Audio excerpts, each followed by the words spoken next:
Okay, the purpose of this lab is to demonstrate how to set up a VLT domain using a pair of Dell OS10.5.1.0 25 gigabit switches. On this GNS3 Lab, I'm using the Dell OS10 virtual appliance running the OS10.5.1.0 version. The industry standard equivalent for Dell VLT technology is called MLAG, which stands for multi-chassis lag. Cisco has their own version called Cisco VPC, for example. Having said that, we can go back here and start going over the instructions. Module 1, building a single VLT fabric.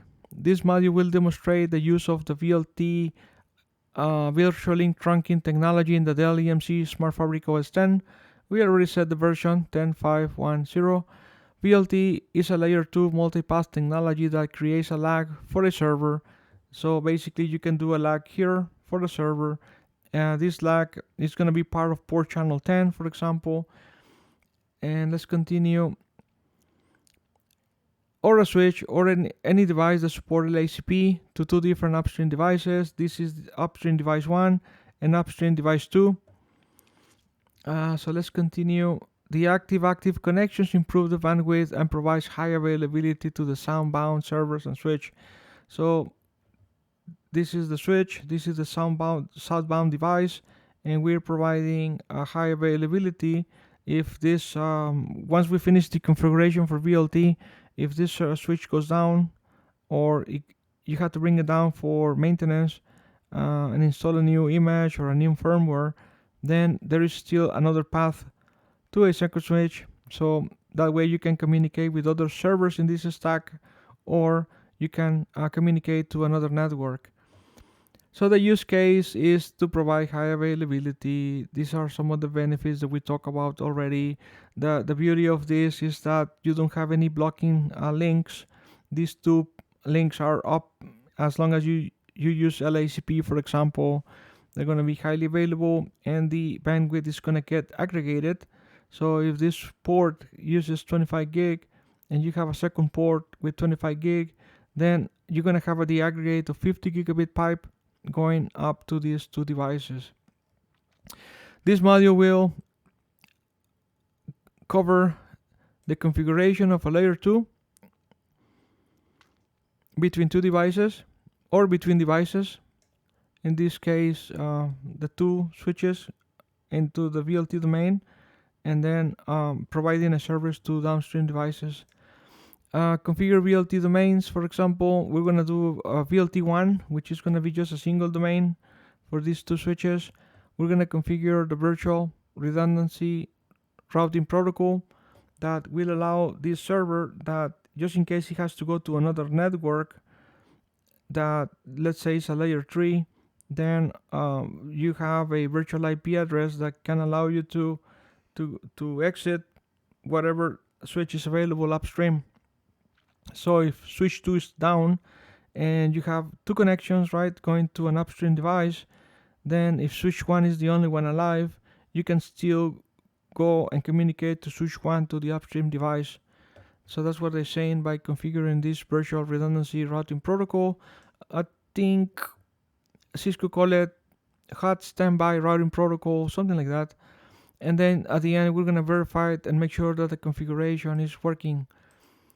So let's move over to the topology. This is the topology that is on the manual, the instructions for this lab, and this is how it looks like in the actual lab.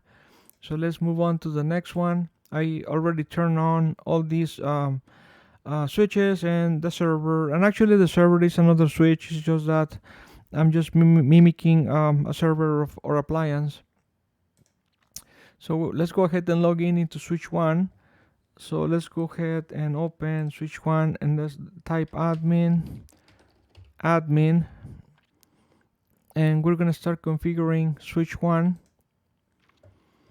And the first thing we're gonna do here on this switch right here, let me see if I can move this over. Okay, so yeah, because right now it's all the way to the bottom.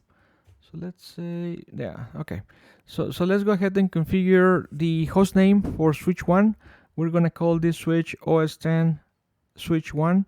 And on this particular Dell demo that is available online for customers and prospects and partners, we can go ahead and drag all those three commands and drop them into the CLI of this virtual appliance, and then hit enter, and we already finished the first block of commands to change the name to OS10 switch 01. Okay, now the next thing to do here is to configure the management interface. So the management interface is going to help us to do what is called the out-of-band management. So that way you don't depend on the front-end ports, but you have a dedicated port for management. So we're going to drag those commands, configure terminal. We're going to go into the interface management 111. We're going to specify, hey, we don't want no IP address DHCP. We don't need an automatic DHCP IP address coming from a DHCP server. We're going to set our own IP address. In this case, it's going to be 192.168.122.2/24, and then we're going to hit end to finish this block of commands.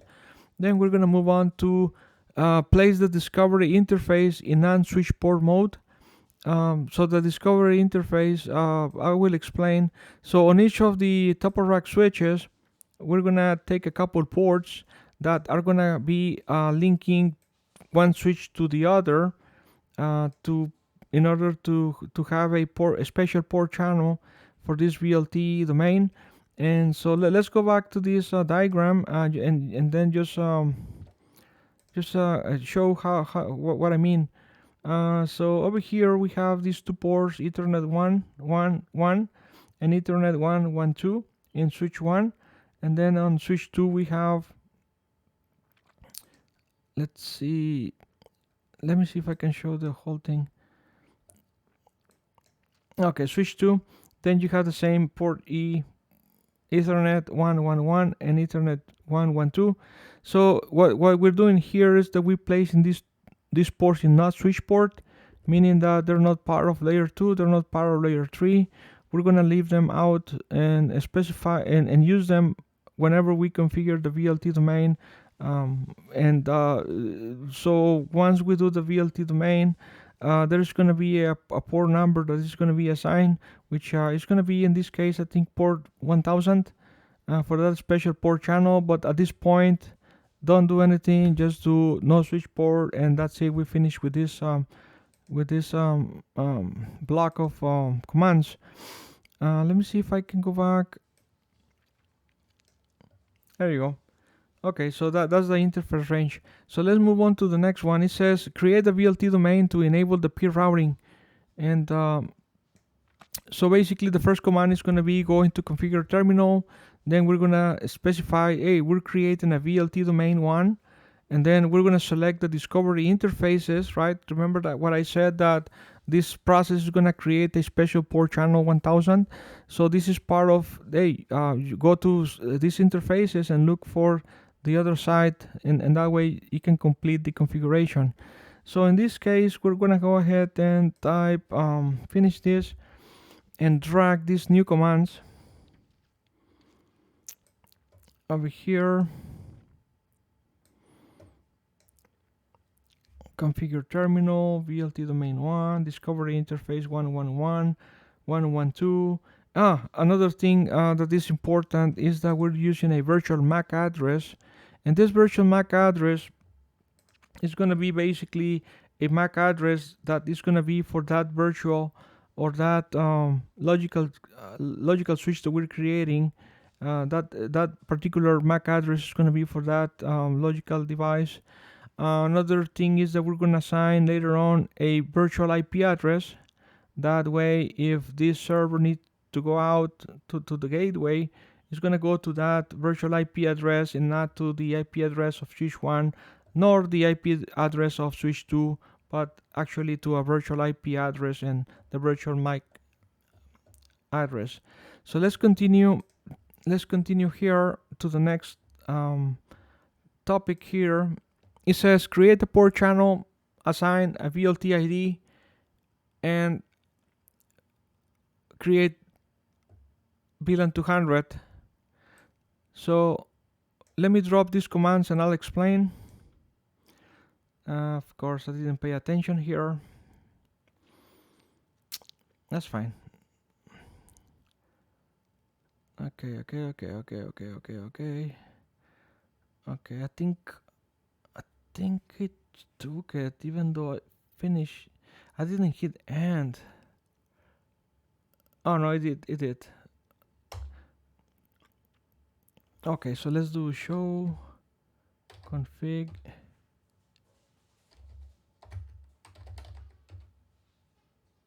No, that's fine. Okay, so interesting. I don't know if I did. Okay, so let's do show run, and let me check. I just want to make sure that these VLANs were created. Okay, that's interface VLAN 200. That is the IP address right there. The no shutdown. There is a interface port channel 10. We're gonna assign this port channel as a mode trunk switch port access VLAN 1. And if I want to get rid of VLAN 1 because I want to secure this, yeah, I think I'm gonna remove this access VLAN 1, and I'll explain later on the demonstration video. And then we have the switch port trunk allow VLAN 200 and the VLAN the VLT port channel 10. So we tag that to be part of VLT port channel 10. Okay, so let's continue.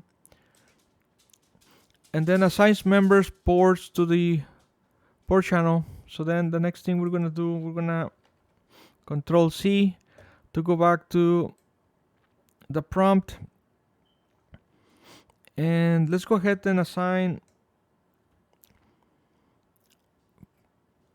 the port 113 to port channel 10, and then we're gonna make sure it's active. So basically this interface here, this interface 3, that's the one we're configuring right now to be part of port channel 10. And on the second switch we're gonna do the same thing. So let's continue. Let's go back here and let's see. Okay, says on switch OS 10 switch 1 enter the following commands. So let's go ahead and for some reason the other day it was not allowing me to select everything, and I'm gonna go ahead and just do these 4 commands. Interface VLAN 200, make sure it's member of virtual redundancy routing protocol group 200, the same as the VLAN. And then we're gonna do the virtual IP address I was telling you about in a few minutes ago. The virtual IP address is gonna be 10.1.1.254. That's the IP address for that VLAN 200. And we're gonna hit we're gonna type end and then write memory. And we're done with this block of commands. So let's move on to the next.